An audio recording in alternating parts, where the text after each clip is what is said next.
Welcome back students. चलो आगे बढ़ेंगे good set super MCQ series में। आज गिनने वाले chapter number 14 semiconductor electronics. Most मैंने सिलेक्ट किया 50 एमसीक्यूज, बराबर है।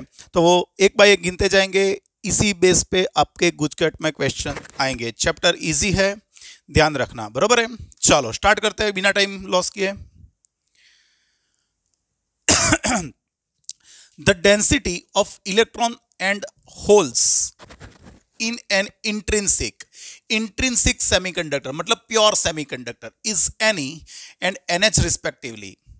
Ne is a number density of electrons and Nh is a number density of holes. Which is the following options are true? But we know that in pure semiconductor number density of electron and holes are equal. So Ne is equal to Nh. Second, the energy band diagram of silicon semiconductor crystal at absolute temperature. भाई absolute temperature पे क्या होता है, absolute zero temperature पे क्या होता है? तो we know that this band is known as conduction band, this band is known as valence band, and this gap is known as the energy gap is known as the forbidden gap. At zero temperature all valence electron remains in valence band and conduction band is completely empty. Where is the answer? Has completely empty valence band? No, completely valence तो नहीं होगा, valence band तो नहीं है completely empty. Has completely empty conduction band and completely filled valence band. Has completely empty valence band? नहीं, ये तो फिर से भी गलत है. क्लियर हुआ? तो यहाँ पे आंसर कौन सा बैठेगा? बी बैठेगा. जीरो एब्सोल्यूट जीरो टेम्परेचर पे बोला है. यहाँ पे conduction band is partially filled, नहीं, जीरो पे सारे के सारे वैलेंस बैंड में हो गए.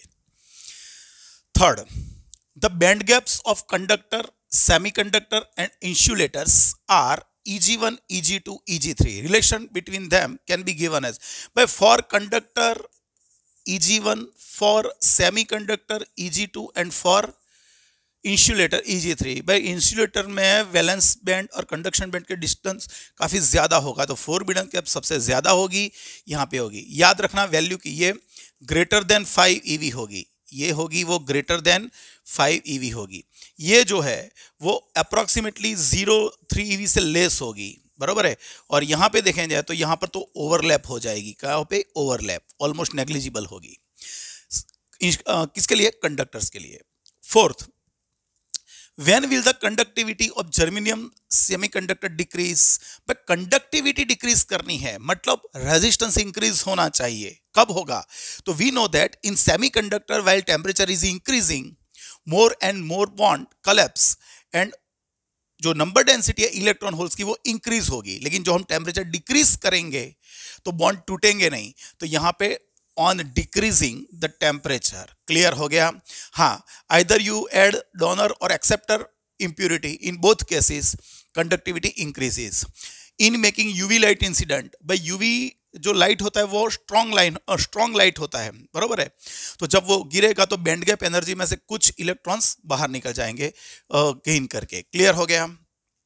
फिफ्थ वन, व्हाट फोटोडायोड, अरे यार ये फोटोडायोड कहां से आ गया? Has to be reverse biased energy band diagram shown is. भाई ये फोटोडायोड है, मतलब इसको पीएन जंक्शन मान लो, एक पीएन जंक्शन डायोड या कोई सेमीकंडक्टर मान लो. तो ये कौन है? तो देखो ये जो है वो वैलेंस बैंड है. तो this is the highest energy band of valence band. This is the lowest energy band of conduction band. और यहां पर ये जो डॉट लाइन है it shows the energy bands of impurity. और ये इंप्यूरिटी की एनर्जी बैंड कहां पर है? नीचे. तो ये कौन है? डोनर. ये एक्सेप्टर इंप्यूरिटी होगी. कौन होगी? एक्सेप्टर, मतलब ट्राइवेलेंट इंप्यूरिटी होगी. ट्राइवेलेंट इंप्यूरिटी किसकी होती है? पी टाइप सेमीकंडक्टर्स, है ना. तो ये किसके लिए है?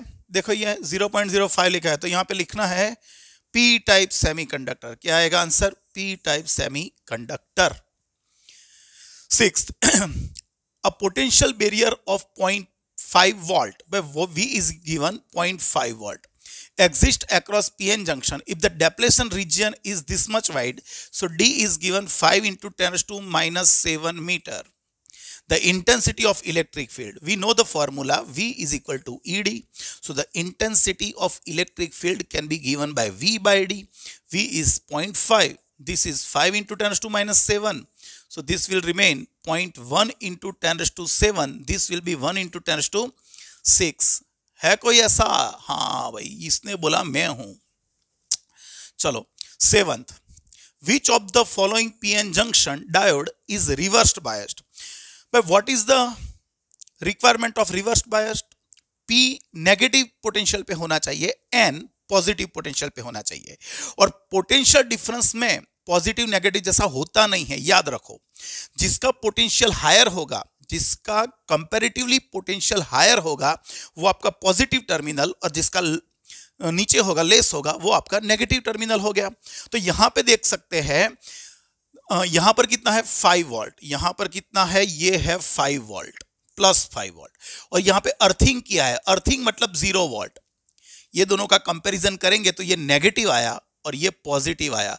आपका ये P हो जाएगा. देखो, डायोड है, उसमें ये हम ऐसे शो करते हैं उसका सिंबल, उसमें ये जो लाइन है उसको हम N लिखेंगे और ये आपका P हो जाएगा, ये P. तो P आपका पॉजिटिव, N नेगेटिव. ये तो फॉरवर्ड बायस हुआ, ये गलत है. चलो दूसरा देखेंगे. यहाँ पे -10 वोल्ट लिखा है और यहाँ पे 0 वोल्ट. मैं कंपैरिजन करेंगे तो ये आपका पॉजिटिव टर्मिनल होगा, ये नेगेटिव होगा. लाइन यहाँ पर है तो ये N हो गया, ये P हो गया. P positive, N negative. Again it is in forward bias. Now look at here. This is +5 volt and this is +10 volt. Comparatively this one is negative, this one is positive.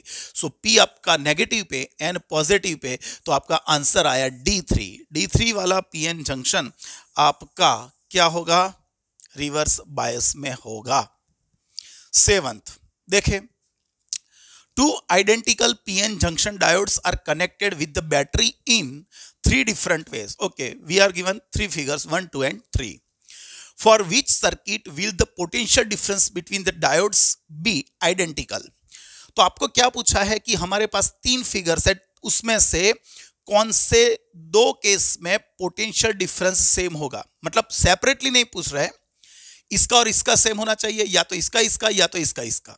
बराबर है. मतलब दोनों PN junction diode के across PD क्या होना चाहिए? Same. तो एक चीज समझ लो सिंपल. भाई हमको पता है कि जो फॉरवर्ड बायस है, वह फॉरवर्ड बायस में रेजिस्टेंस अप्रोक्सीमेटली कितना होता है? 100 ओम.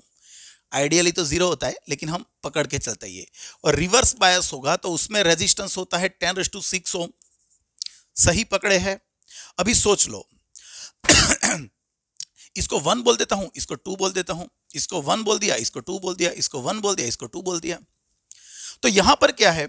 ये दोनों एक दूसरे के सीरीज कनेक्शन में है, और सीरीज कनेक्शन में है तो दोनों में सेम क्या होगा? करंट. करंट यहां से भी I करंट जाएगा, यहां से भी I करंट जाएगा. इसका रेजिस्टेंस R1 बोल देता हूं, इसका रेजिस्टेंस R2 बोल देता हूं. तो सभी केस में यही हाल होगा, सभी केस में यही हाल होगा. R1 और ये I R2. तो उसका मतलब तो सिंपल हो गया कि ये दोनों में करंट सेम है, तो जो रेजिस्टेंस सेम होगा, रेजिस्टेंस सेम होगा तो पीडी भी सेम होगा. रेजिस्टेंस डिफर करेगा तो पीडी भी अलग अलग होगा. तो यहां पे देख लेते हैं. सबसे पहले देखो, ये आपकी बैटरी का पॉजिटिव टर्मिनल और ये नेगेटिव. उसका मतलब क्या हुआ कि ये आपका फॉरवर्ड बायस में आया और ये फॉरवर्ड बायस में, ये भी फॉरवर्ड बायस में.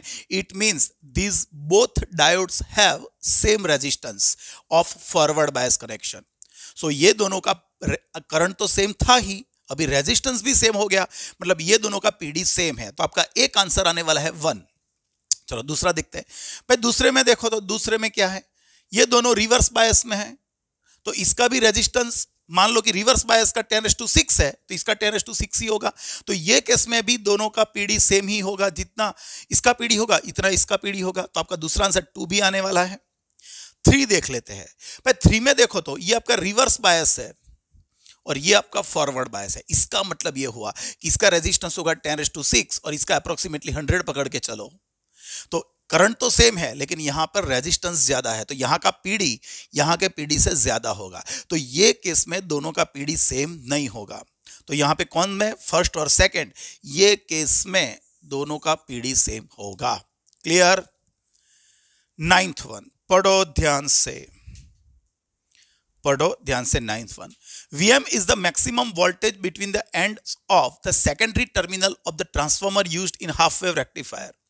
When the PN junction diode is reversed biased, what will be the potential difference between the ends of the diode? भाई एक चीज समझ लो आप, मैं कोई डायोड लेता हूं, इसको मैं फॉरवर्ड बायस में कनेक्ट करूंगा या तो इसको मैं रिवर्स बायस में कनेक्ट करूंगा, तो यहां पर वोल्टेज V है, तो ये दोनों एंड पॉइंट के अक्रॉस वोल्टेज आपका V ही होगा, भले वो फॉरवर्ड में हो या रिवर्स में हो। कोई बोलेगा नहीं सर हम तो ऐसा सीखे हैं कि फॉरवर्ड में करंट होता है और रिवर्स में नहीं होता है। भाई करंट हमको पीडी पूछा है, बराबर है, पोटेंशियल डिफरेंस, तो PD is equal to IR, लेकिन यहां पर रेजिस्टेंस भी तो अलग है। तो यहां पर क्या होगा भाई, यहां पे आपका करंट कुछ होगा, यहां पे करंट जीरो, ऑलमोस्ट जीरो हो जाएगा।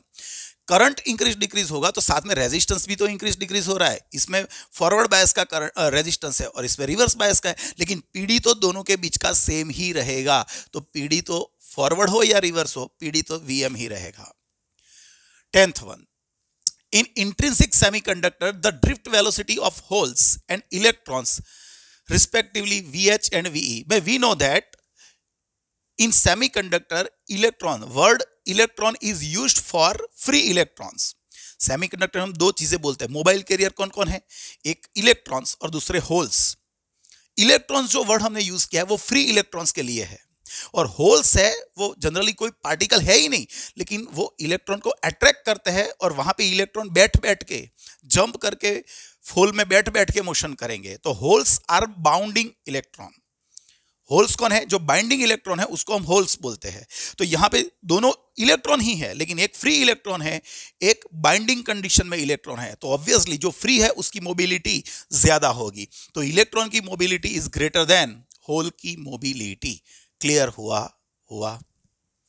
11, on increasing the temperature width of forbidden gap.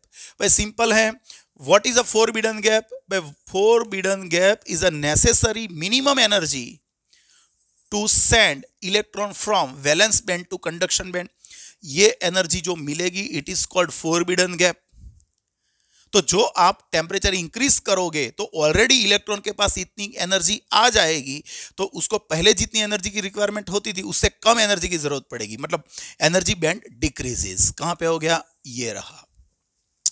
12, at which temperature all valence electrons are bounded in covalent bond. भाई हमको पता है 0 केल्विन, एब्सोल्यूट 0 केल्विन पे सारे वैलेंस इलेक्ट्रॉन कोवैलेंट बॉन्ड में होंगे। कहां पर है, ये रहा। कोई डिग्री सेल्सियस मत दिख लेना, यहां पे एब्सोल्यूट 0 टेम्परेचर होना चाहिए। 13, a piece of copper by one is a conductor and piece of germanium, this is a semiconductor, this is a conductor, are cooled up to 80 Kelvin. भाई रूम टेम्परेचर जनरली होता है 27 डिग्री Celsius, normal temperature. It is called 300 Kelvin. 300 Kelvin is our room temperature, and now we are decreasing the temperature and cooling both pieces up to 80 Kelvin. So moral क्या है कि भाई हम temperature decrease कर रहे हैं। जो टेम्परेचर डिक्रीज करेंगे तो जो कंडक्टर है उसका रेजिस्टेंस डिक्रीज होगा और सेमीकंडक्टर का इंक्रीज होगा। तो इसमें कॉपर है, उसका रेजिस्टेंस डिक्रीज होगा। कहां पर ऐसा, कॉपर का डिक्रीज होगा और जर्मेनियम का इंक्रीज होगा। क्लियर हुआ? देखो ये कूलिंग प्रोसेस है, जो हीटिंग प्रोसेस होती तो इसका उल्टा होता। क्लियर हुआ? चलो तो आपका आंसर डी आएगा, D. 14, which of the following is not trivalent impurity? By which are the trivalent impurities? Aluminium, gallium, indium etcetera. तो कौन दिख रही है, देख ले। और ये कितनी है, ट्राइवेलेंट। और पेंटावेलेंट कौन है, आर्सेनिक, फॉस्फोरस, एंटीमनी एटसेट्रा, ये सारी पेंटावेलेंट है। तो यहां पे देख ले, एल्यूमिनियम आ गया, गैलियम आ गया, इंडियम आ गया, तो कौन नहीं है, antimony. Antimony is pentavalent. 15, which of the following is donor impurity? भाई which impurity is called donor impurity which gives the electron for current flow? तो पेंटावेलेंट इंप्योरिटी होगी, उसको हम डोनर इंप्योरिटी बोलते हैं। तो इसमें पेंटावेलेंट कौन है, अभी मैंने लिखा, तो arsenic is pentavalent impurity, it is called donor impurity. 16, to make PNP type semiconductor valency of electron impurity, valency of electron, sorry, To make p-type semiconductor, valency of impurity added in germanium should be, पता है p-type बनाना है तो trivalent चाहिए, तो answer आएगा 3. 70. Conductivity of intrinsic semiconductor is, चलो step by step देखते हैं. Decreases when trivalent impurity is added. अरे कोई भी इंप्यूरिटी ऐड करोगे उसकी कंडक्टिविटी ऑलवेज इंक्रीज होगी, तो ये तो गलत है. डिक्रीज व्हेन पेंटावेलेंट, अरे वही बात फिर से दोहराई गई, कोई भी इंप्यूरिटी होगी इंक्रीज ही होगी. Decreases when trivalent is added and its conduction is increases when pentavalent impurity is added. भाई ये दोनों फिर से गलत है. increases when trivalent or pentavalent both are added. Clear? 18. Majority carriers in semiconductors are, भाई मेजोरिटी कौन है हमको पता है, एन टाइप में इलेक्ट्रॉन्स है और पी टाइप में होल्स है. तो चलो देख ले, होल्स इन एन टाइप गलत, होल्स इन एन टाइप गलत, इलेक्ट्रॉन्स इन एन टाइप सही, बोथ इन पी टाइप वो गलत हो गया. इतना सही है लेकिन ये गलत है, मतलब पूरा गलत हो गया. होल्स इन एन टाइप, अरे मतलब यहां पे बच्चों थोड़ा गलती है, यहां पे पी कर दो तो आंसर ये हो जाएगा P. Holes in P type, electrons in an type, तो ये आपका सही आंसर बैठ जाएगा. क्लियर हुआ? 19. एडिंग आर्सेनिक इंप्यूरिटी, भाई this is a pentavalent impurity 5+. In silicon which type semiconductor will form? We know at N type semiconductor. अरे ये तो देखो भाई मैंने गलती कर दी, मेरे मार्क कट हो गए. देखो एन टाइप सेमीकंडक्टर, कंडक्टर कहां से आ गया देखो, लेकिन एस दोनों में इनिशियल सेम ही है इसलिए मैंने गलती से ये कर दिया, बराबर ना. तो ये भी एक आपको सीख मिली कि पूरा पढ़ो और फिर टिक करो. 20. पी टाइप सेमीकंडक्टर, भाई पी टाइप सेमीकंडक्टर क्या है, पॉजिटिव या नेगेटिव? कुछ लोग बोलेंगे भाई पी टाइप में तो होल होता है और होल पॉजिटिव. नहीं भाई, समझो पी टाइप हो या एन टाइप हो, सिलिकॉन या जर्मेनियम में जितने इलेक्ट्रॉन है उतने ही प्रोटॉन्स हैं. वैसे इसमें कोई इंप्यूरिटी ऐड करेंगे, भले वो पेंटावेलेंट हो या ट्राइवेलेंट हो, जो इंप्यूरिटी आएगी उसमें भी जितने इलेक्ट्रॉन्स है उतने ही होल्स हैं. तो हमने जो मेन होस्ट एटम्स थे वो भी न्यूट्रल थे, जो इंप्यूरिटी ऐड कर रहे हैं वो भी न्यूट्रल है, तो फिर पूरा सेमीकंडक्टर भी क्या होगा, न्यूट्रल. कोई बोलेगा सर लेकिन उसके पास पेंटावेलेंट मतलब एक इलेक्ट्रॉन ज्यादा नहीं. अरे भाई समझो, पेंटावेलेंट है उसके पास एक इलेक्ट्रॉन ज्यादा है, लेकिन किससे ज्यादा है? जो सिलिकॉन है उससे ज्यादा है, तो एक प्रोटॉन भी तो ज्यादा होगा उसके पास. तो यहां पर यह क्या आएगा, चार्ज लेस. कोई भी ले लो वो चार्ज लेस ही होगा. 21. N type germanium is formed on doping. भाई एन टाइप बनाना है तो क्या करना पड़ेगा, पेंटावेलेंट इंप्यूरिटी चाहिए, तो हम यहां पे लिखेंगे phosphorus. 22. Number density of electrons, but this is the Ne, number density of electrons, 4.5 into 10 to 22. Number density of holes, भाई ये रहा, ये NH है. The semiconductor is, देख लो यहाँ पे Ne greater than NH है, it means this is N type semiconductor, this is N type semiconductor. 23. The number density of electron is this is Ne. Number density of hole is this NH. This semiconductor will be, भाई यहां पे दोनों same है देख लो, तो यहां पे क्या होगा, इंट्रिंसिक होगा. 24. Which type of semiconductor has Venn diagram shown in figure? चलो फिगर को गौर से देखते हैं. This is वैलेंस इलेक्ट्रॉन है उसका वैलेंस बैंड का maximum energy level. This is lowest energy level of conduction band and dotted lines are here. यहां पे डॉटेड लाइंस है, उसका मतलब क्या हुआ कि ये पेंटावेलेंट इंप्यूरिटी ऐड की है हमने. जो कंडक्शन बैंड के नीचे इंप्यूरिटी के एनर्जी बैंड आएंगे तो वो पेंटावेलेंट होगा, और यहां पे जो डॉटेड लाइन बनेंगे तो ट्राइवेलेंट होगा, लेकिन यहां पर तो पेंटावेलेंट है, it means it makes n type semiconductor. Okay, and now we know that there are some holes in valence band. मतलब ये 0 केल्विन पे तो नहीं है, कोई रूम टेम्परेचर या हाई टेम्परेचर पे है. तो कहां पर है ऐसा, n type semiconductor at room temperature. Clear हो गया, क्लियर होना ही चाहिए. 25th, N type semiconductor energy पे अभी पढ़ा हमने।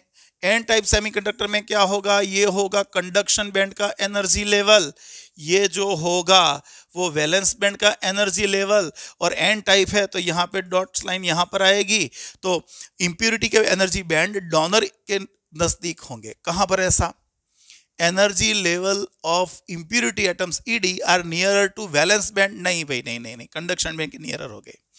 Energy levels of ED are nearer to conduction band, okay, तो अपना बी आंसर सही बैठ रहा है।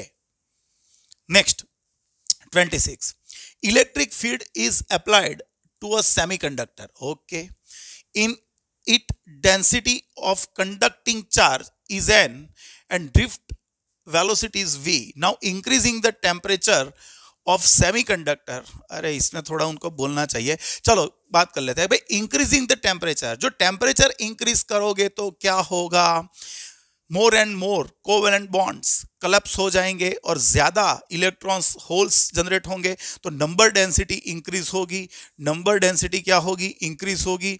और फिर यहाँ पे इलेक्ट्रिक फील्ड अप्लाई बोला है, तो हमको पता है वीडी का फॉर्मूला क्या, ड्रिफ्ट वेलोसिटी का आई अपॉन ए एन ई बोल सकते हो, यहाँ पे I is equal to A N E, तो यहाँ पर आई की जगह पे हम लिख से वी अपॉन आर एन ई।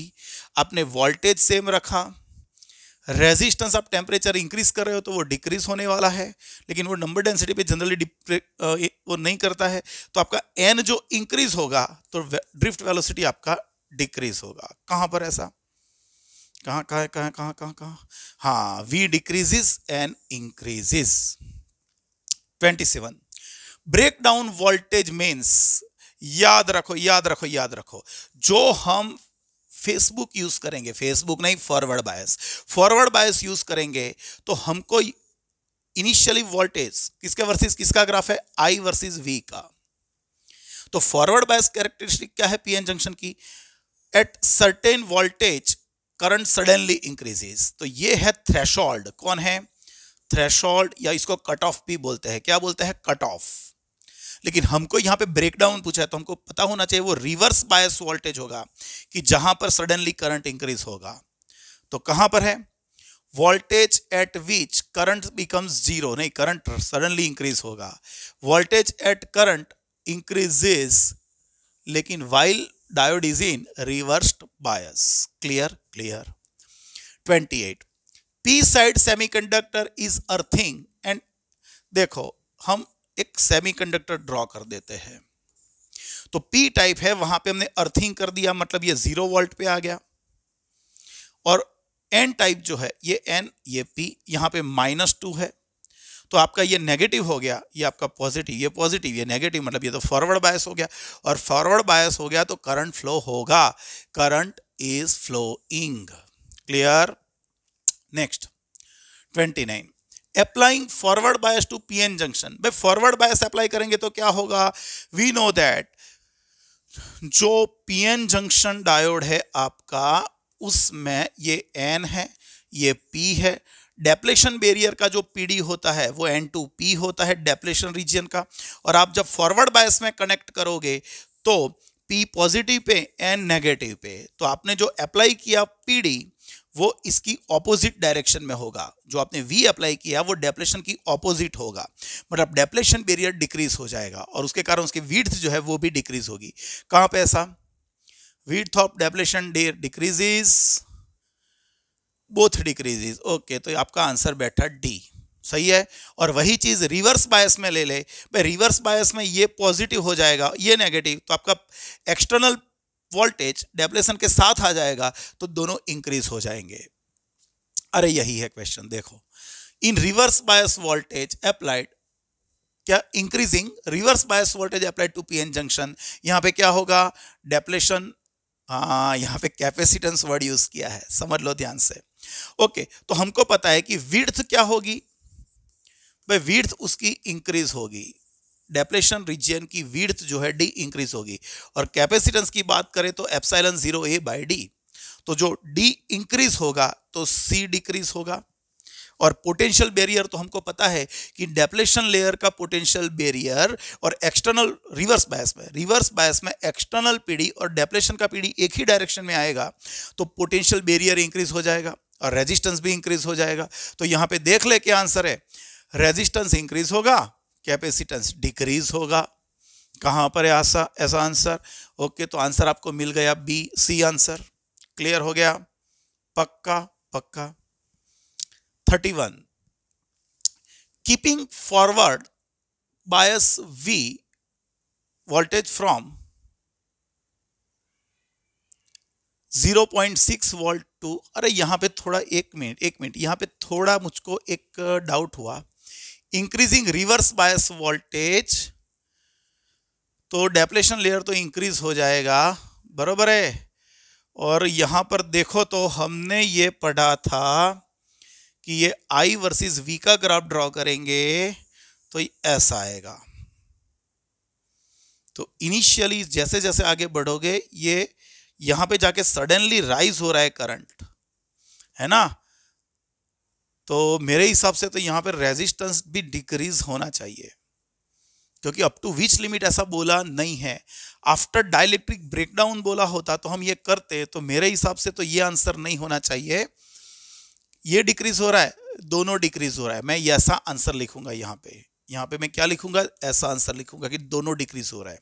क्योंकि after breakdown voltage current suddenly rises, तो राइज होगा तो रेजिस्टेंस डिक्रीज हुआ होगा थोड़ा बहुत। तो क्लियर हुआ। 31, keeping forward bias voltage from this to this, भाई चेंज ऑफ वोल्टेज क्या हुआ, 0.7 वोल्ट माइनस 0.6 वोल्ट, तो ये हो गया 0.1 वोल्ट, सही है। और करंट क्या है, भाई करंट का change 1 milli ampere to 3 milli ampere, तो 2 मिली एम्पियर आ गया, 2 into 10⁻³ ampere. So the dynamic resistance, भाई डायनेमिक रेजिस्टेंस का फॉर्मूला क्या है, delta V upon delta I। ये है आपका 0.1 और यहाँ पे 2 इंटू 10⁻³ ये ऊपर जाएगा तो 100 डिवाइडेड बाई 2, क्या आंसर आ जाएगा 50।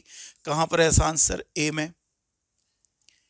32, what will be the current flowing through the resistance R shown in figure।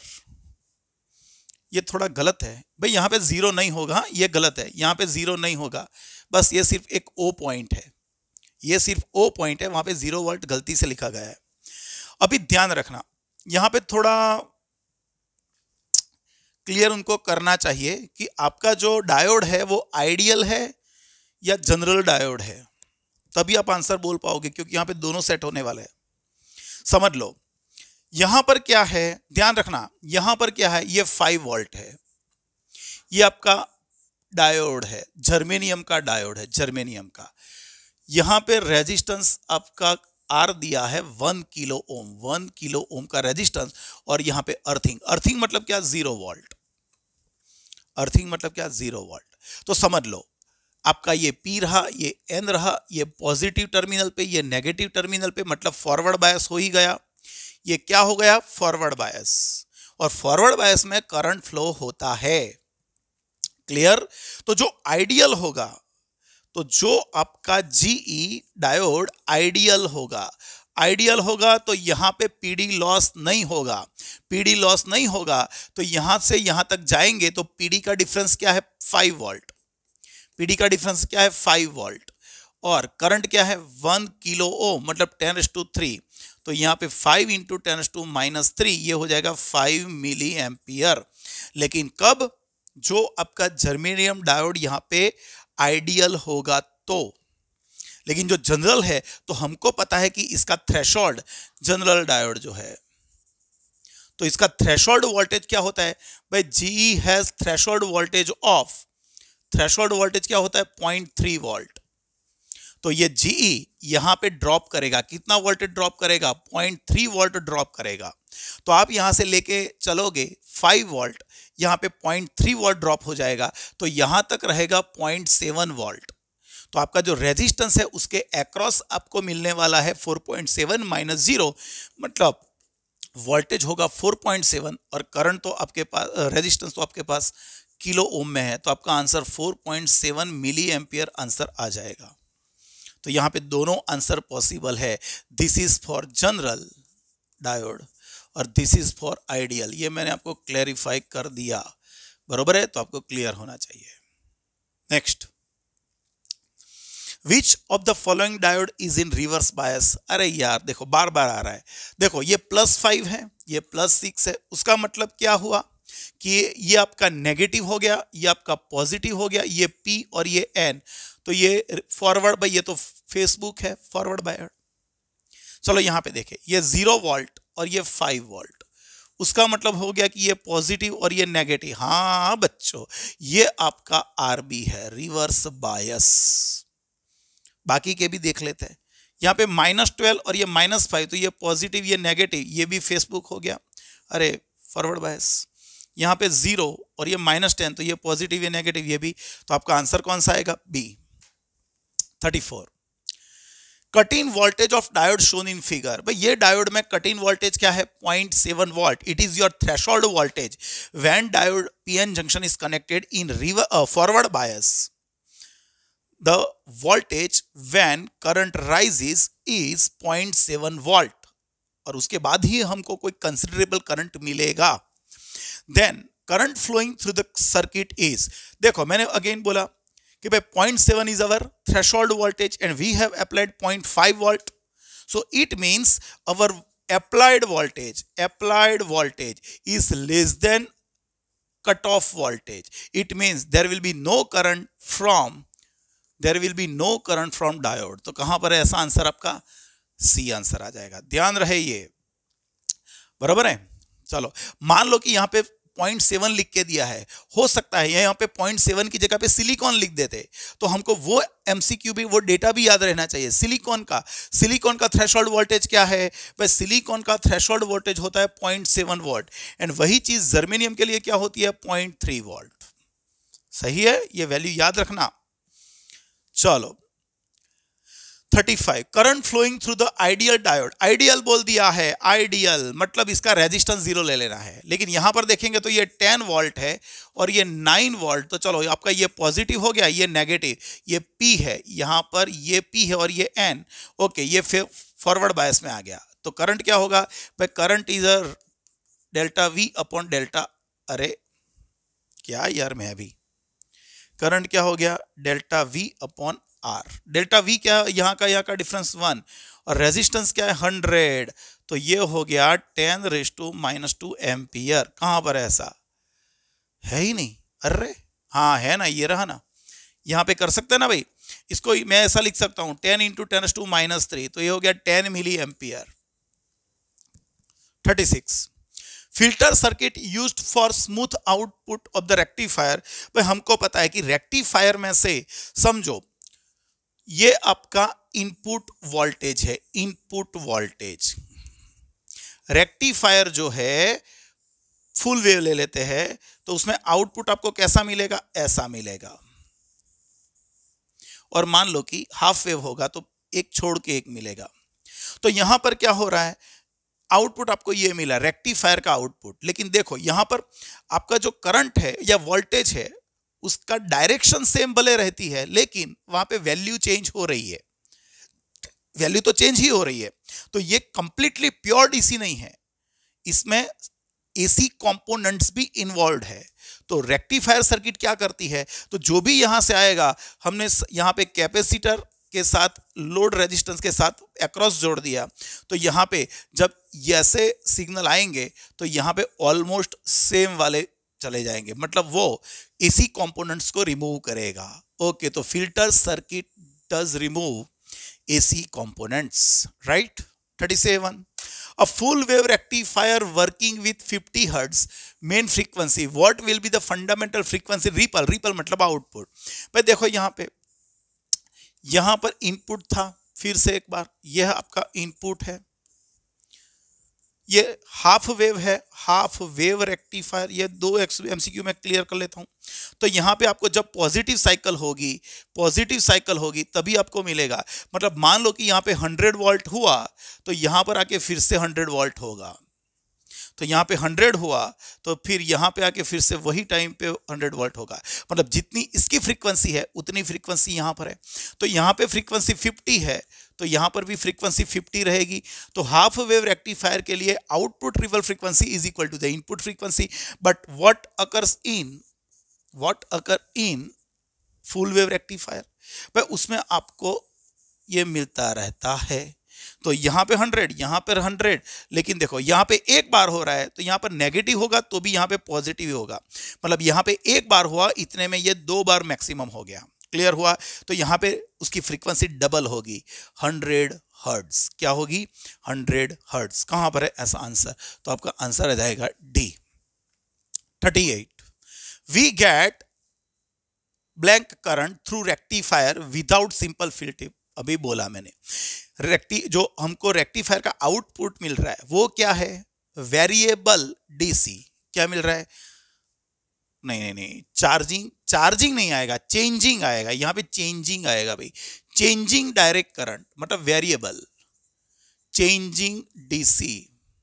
Changing spelling भी नहीं आती मुझको, ओके, चेंजिंग डीसी, मतलब ये चार्जिंग नहीं है, चेंजिंग है।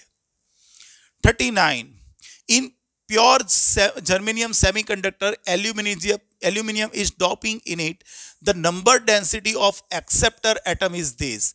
भाई acceptor atom आपने ऐड किए एल्यूमिनियम, मतलब वो होल बनाएगा। Aluminium is a trivalent impurity, और जितने एटम्स ऐड करोगे पर एटम आपको एक होल मिलेगा, और उसके कारण this will be your density of holes, number density of holes पर मीटर क्यूब चलेगा। If the density of electron hole pair, it means it is a intrinsic charge carriers, जो हम जनरली I लिखते हैं, तो वो क्या है? Semiconductor is approximately 10⁻⁻19 10⁻⁻3. Then in this sample number density of electrons, we know that Ni square is equal to Ne into Nh, so Ne is equal to Ni square upon NH। Ni square क्या हो गया? इसका square -19 का square, और यहाँ पे 10⁻21। अरे कुछ गलत आ रहा है क्या? हाँ, यहाँ पे नेगेटिव नहीं होना चाहिए भाई, नेगेटिव में तो क्या ये होता है, यहाँ पे पॉजिटिव होना चाहिए, +19, ये +19 होना चाहिए। तो ये 38 और 20, तो 17 आंसर आपका आ ही जाएगा। प्रिंटिंग मिस्टेक क्लियर हुआ? Next, light of 6000 angstrom wavelength is incident on semiconductor electron hole pairs are produced। भाई जब आपने 6000 एंगस्ट्रॉम वाले वेव्स इंसिडेंट करवाए तब इलेक्ट्रॉन होल जोड़ यहाँ पे जो पेयर है वो प्रोड्यूस हुई। What is the band gap energy? भाई जो भी एनर्जी होगी रेडिएशन की वही अपनी बैंड गैप एनर्जी होगी। दिस इज 6.625 इंटू 10, अरे 62 बोला है चलेगा, 10⁻34, 3 इंटू 10⁸ अपॉन लैम्बडा क्या है? 6 इंटू 10⁻7 मीटर। 3 2 से तो यहाँ पे 3.3 समथिंग आएगा, ये जूल में आएगा 3.3 समथिंग, तो आपको आंसर में मिलेगा सी। 41, for a reverse bias connection of PN junction, reverse bias connection mostly current is due to, भाई याद रखो रिवर्स बायस में तो करंट नहीं मिल रहा था, लेकिन किसके कारण मिलेगा? तो हमको पता था कि रिवर्स बायस में यहाँ पे एन टाइप था, यहाँ पे पी टाइप था, यहाँ पे आपका कौन था? डेप्लेशन बैरियर, और डेप्लेशन बैरियर पे यहाँ पे पॉजिटिव था और यहाँ पे नेगेटिव्स थे। तो एक आपको यहाँ पे क्या मिलता था? एन से पी का इलेक्ट्रिक फील्ड, बराबर है। और उसके कारण क्या होगा कि मान लो कि जंक्शन के कारण यहाँ पे कोई इलेक्ट्रॉन होल की पेयर प्रोड्यूस हुई, तो इलेक्ट्रिक फील्ड होल्स को यहाँ पे भेज देगा, और मान लो कि यहाँ पे इलेक्ट्रॉन जनरेट हुआ तो वो यहाँ पे आ जाएगा। It is due to the drift. किसके कारण होगा? ड्रिफ्ट के कारण। याद रखो ये ड्रिफ्ट के कारण आएगा, बराबर है। 42, as shown in the figure, input is in between A and C। भाई यहां से आपको इनपुट देना है, and the output is taken between D and D। Output कहां से लिया है? B और D के बीच में से। Then which type of circuit is this? तो ये सर्किट कौन सी बनेगी? भाई ये है IP, और यहां पे करना है OP। करना है। चलो देख लेते हैं। चलो मान लेते हैं कि यहां पे हमने यहां पे अरे क्या कर दिया मैंने, यहां पे मैंने एसी सप्लाई दे दिया, एसी सप्लाई यहां पे, और यहां पे मुझको मिलने वाला है आउटपुट, मिलने वाला है यहां पे। एमीटर रख देता हूं। चलो अभी क्या होगा सोचो, जब आपका ये पॉजिटिव होगा और ये नेगेटिव होगा, इट मींस ए आपका पॉजिटिव और सी आपका नेगेटिव, तो यहां पे देख लो इसका ये एंड पी है, ये एन है, ये एन है, ये पी है, ये एन है, ये पी है, ये पी है, ये एन है। तो ये आपका फॉरवर्ड बायस में आ गया। जब आपका ए पॉजिटिव होगा, ए पॉजिटिव है, तो ये डायोड आपका फॉरवर्ड बायस में आएगा, तो करंट यहां से जाएगा। और जब आपका कौन सा वाला सी आपका नेगेटिव होगा, देखो यहां पे बात कर ले पहले, जब आपका ए पॉजिटिव था तो ये फॉरवर्ड बायस में था, ये रिवर्स बायस में, तो करंट यहां पे नहीं जाएगा, यहां पे जाएगा, तो करंट ऐसे फ्लो होगा। तो आपको यहां पे करंट मिला और ये डायरेक्शन में गया। चलो सी को भी देख लेते हैं। ये नेगेटिव है, उसका मतलब क्या हुआ, ये नेगेटिव मतलब ये आपका फॉरवर्ड में आएगा, ये फॉरवर्ड में आएगा, और ये रिवर्स, तो यहां पे करंट नहीं जाएगा, करंट यहां पे आएगा। तो जैसे आपने यहां पे करंट ऐसे गया यहां से, तो ये करंट ऐसे आया, एक यहां से ये डायरेक्शन में गया करंट। सही है। अभी क्या होगा, सेकेंड हाफ साइकिल आएगी तो ये नेगेटिव आ जाएगा, ये पॉजिटिव, तो ये आपका नेगेटिव बन गया और ये आपका पॉजिटिव बन गया अभी सेकंड हाफ साइकिल में। तो यहां पे देख लो, ये आपका कौन बना, ये आपका कौन बना, ये रिवर्स बायस में आ गया। भाई ये तो रिवर्स बायस में आ गया, सही है, ये रिवर्स बायस में आ गया, और ये आपका फॉरवर्ड बायस में हुआ, और ये पॉजिटिव है, तो यहां से करंट देखते हैं, ये आपका फॉरवर्ड बायस में आया और ये रिवर्स बायस में आया, तो यहां से करंट जाएगा तो फिर ऐसे ही जाएगा, ऐसे ही जाएगा। तो दोनों, भाई ए पॉजिटिव हो या नेगेटिव हो, आपका जो करंट है वो तो ऐसे ही कहां से, बी से सर्किट में होकर डी की तरफ जा रहा है। दोनों केसेस में करंट एक ही डायरेक्शन में है। It means it is full wave rectifier, it is full wave rectifier. Clear हो गया, simple. 43, which of the following diode is in reverse बायस। अरे वही वापस चीज, ये 0 वोल्ट, ये -10 वोल्ट, उसका मतलब ये नेगेटिव, ये पॉजिटिव, भाई ये फॉरवर्ड बायस है। यहां पे +10 मतलब ये पॉजिटिव, ये नेगेटिव, ये भी फॉरवर्ड बायस है। यहां पे 0, यहां पे +5 मतलब ये भी फॉरवर्ड बायस है। ये प्लस है, ये नेगेटिव है, अरे सारे के सारे फॉरवर्ड बायस है यार। क्या बात, क्या बात, क्या बात। अरे नहीं, ये आपका गलत हुआ। अरे मैंने क्या किया, ये रिवर्स बायस हो गया ना। अरे बच्चों ये रिवर्स बायस हो गया, देखो तो सही, ये एन आपका नेगेटिव पे है, पी आपका पॉजिटिव, एन पॉजिटिव पे है, पी आपका नेगेटिव है, तो आपका आंसर बी आएगा। 44, as shown in the following circuits 2 ideal diodes are connected. Ideal diode मतलब फॉरवर्ड में होगा तो उसका रेजिस्टेंस 0, रिवर्स में होगा तो उसका resistance infinite. The current in flowing the circuit. चलो आपका ये बैटरी है और ये बैटरी पे ये पॉजिटिव, ये नेगेटिव, देखे तो ये पॉजिटिव, ये नेगेटिव, मतलब ये तो रिवर्स बायस में आ गया, तो ये पूरी सर्किट यहां से निकल गई। और ये पॉजिटिव पॉजिटिव, तो ये पॉजिटिव नेगेटिव, तो ये आपका फॉरवर्ड बायस हो गया, तो आपकी सर्किट यही हो गई। तो सर्किट का टोटल रेजिस्टेंस क्या होगा, भाई टोटल रेजिस्टेंस होगा 6 ओम। तो करंट आपका आएगा V/R, V क्या है 12, रेजिस्टेंस 6, तो करंट आ गया 2 एम्पियर। कहां पर है ऐसा आंसर, तो answer D. 45th, as shown in the figure, PN junction has square input signal is 10 volt. Okay, what is the output signal between two ends of R1? भाई देखो आपको यहाँ पे ये -5 वोल्ट है। रेक्टिफायर का नाम हम कुछ दिया नहीं है यार, यहाँ पे रेक्टिफायर सेंटर टैप्ड है या क्या है, फुल वेव रेक्टिफायर, वो नाम देना चाहिए उनको। ओके चलेगा, चलो ना एज्यूम कर लेते हैं। और यहाँ पे एक डायोड है, एक ही डायोड है, मतलब हाफ वेव हो गया। अरे बाजू में फिगर डी है, भाई मैं गलत था, एक ही डायोड है, मतलब ये हाफ वेव रेक्टिफायर ही होगा। यहाँ पर रेजिस्टेंस है और ये जा रहा है। चलो अभी क्या है देखो, कंपैरेटिवली जब आपका एक एंड -10 पे होगा, दूसरा +5 पे होगा, ये माइनस पे, ये प्लस पे, तो क्या हो जाएगा, ये आपका फॉरवर्ड बायस में आएगा और रेजिस्टेंस यहाँ से, करंट यहाँ से पास होगा तो आपको इसके अक्रॉस वोल्टेज क्या मिलेगा, यहाँ पे 10 वोल्ट ही मिलेगा करंट 100%, क्योंकि यहाँ पे पीडी इंपॉर्टेंट है, क्या है वो मैक्सिमम नहीं है, यहाँ पे जीरो नहीं देखना है आपको, बरोबर है। तो वोल्टेज -5 था और सडनली 5 हो गया, ये पीडी दिया है कि क्या दिया है, सिग्नल दिया है, ओके, तो फिर 5 मिलेगा आंसर। भाई देखो यहां पर क्या उन्होंने जोल किया है वो आपको समझाता हूं मैं। जब वोल्टेज, अरे क्या हो रहा है, जब वोल्टेज 0 से नीचे होगा तो ये रिवर्स में होगा, तो करंट नहीं जाएगा। 0 से कंपैरेटिवली ऊपर ये पीडी ही है, पीडी ही है, तो यहां पे 5 वोल्ट है पीडी, तो जब यहां से 5 वोल्ट होगा तब यहां से करंट फ्लो होगा, तो आपका जब तक पॉजिटिव साइकिल चलेगी तब तक आपको मिलेगा, तो आपका आंसर क्या होना चाहिए, डी आंसर होना चाहिए। चलो 46, इन semiconducting material the mobilities of electron and holes are mu e and mu h।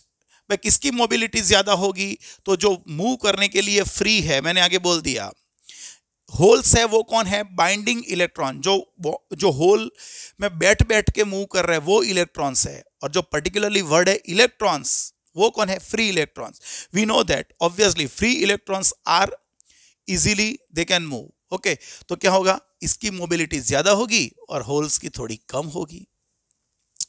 47, अरे भाई again which of the following is forward biased, तो देखो तो ये +2 मतलब प्लस और ये नेगेटिव मतलब ये तो रिवर्स बायस हो गया, ये आपका नेगेटिव, ये आपका पॉजिटिव, ये तो फिर से रिवर्स बायस हो गया, ये कंपैरेटिवली नेगेटिव और ये पॉजिटिव, तो ये आपका फॉरवर्ड बायस हो गया, सही है, तो आपका आंसर आ जाएगा B. 47, in the circuit given below the value of current, भाई चलो सबसे पहले देख ले, ये आपका डायोड है, यहाँ पे P, यहाँ पे N, इसका है +4, इसका +1, उसका मतलब ये नेगेटिव, ये पॉजिटिव, मतलब ये फॉरवर्ड बायस हो गया, और फॉरवर्ड बायस हो जाएगा तो करंट का फॉर्मूला आ जाएगा delta V upon resistance. Voltage का डिफरेंस क्या है, 3 वोल्ट, और करंट है 300 ओम, तो ये हो जाएगा 0.01 एम्पियर, कहां पर ऐसा 10⁻² एम्पियर। 49, वही क्वेश्चन है लेकिन देख लो यहाँ पे -4 और ये -1 मतलब ये नेगेटिव और ये पॉजिटिव, तो ये रिवर्स बायस आ जाएगा, और रिवर्स बायस आएगा तो करंट डायरेक्टली क्या लिख दोगे, 0। 50th, the current through an ideal PN junction diode shown in circuit will be, भाई देखो यहाँ पे अर्थिंग किया है मतलब 0 वोल्ट, यहाँ पे अर्थिंग किया है मतलब 0 वोल्ट। अब ये बैटरी को ध्यान से देखो, ये बैटरी जो है उसका पोटेंशियल है 1 वोल्ट, पीडी क्या है 1 वोल्ट, तो ये 0 होगा तो ऑब्वियसली यहां का पोटेंशियल होगा 1 वोल्ट। सिमिलरली यहां पर प्लस माइनस ये नेगेटिव, ये 0 वोल्ट है, ये 2 वोल्ट है, तो यहां का पीडी होगा 2 वोल्ट। तो देख लो तो ये 1 वोल्ट पे और ये 2 वोल्ट पे, मतलब ये पॉजिटिव आ गया और ये नेगेटिव, ये तो रिवर्स बायस हो गया, पर रिवर्स बायस हो जाएगा तो करंट क्या हो जाएगा, 0 हो जाएगा, सही है, क्लियर। नेक्स्ट, खत्म, अरे खत्म। तो बच्चों कोई डाउट बोलो, किसी में किसी को डाउट तो है नहीं, लेकिन हमने चैप्टर कौन सा कंप्लीट किया, चैप्टर नंबर 14, बराबर है। नेक्स्ट चैप्टर, सेकेंड चैप्टर हम स्टार्ट करने वाले, आज रात तक आ जाएगा, इससे पहले इसको कंप्लीट देख लो। चलो मिलते हैं नेक्स्ट लेक्चर में चैप्टर 2 के साथ।